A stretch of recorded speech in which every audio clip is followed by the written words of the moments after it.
Une relation d'exception, des liens basés sur la confiance, l'ambition et l'estime réciproque. C'est ce qui unit le Maroc et la France.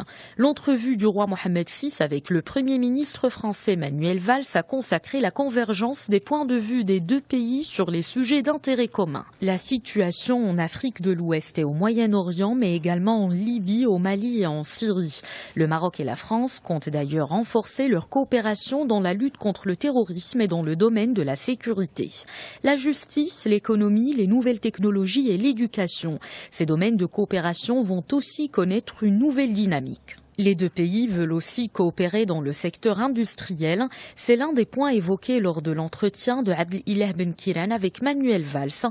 Ils ont discuté de l'avenir de l'espace méditerranéen et des défis sécuritaires mondiaux, mais également d'un point fort du royaume, la formation des imams mourchidines et mourchidates. On a beaucoup parlé, c'est très important aussi, de l'expérience marocaine dans l'encadrement du champ religieux, qui est une expérience jusqu'à aujourd'hui, grâce à Dieu, réussie, grâce aussi à la clairvoyance de Sa Majesté.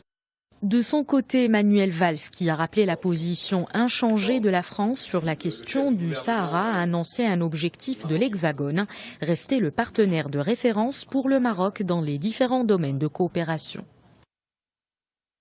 J'entends pleinement mobiliser le gouvernement pour traduire dans les faits cette nouvelle étape dans nos relations. Au fond, c'est une occasion de faire le point, de repartir ensemble, d'écrire une nouvelle page de ce partenariat, et nous aurons l'occasion de le faire le 28 mai prochain.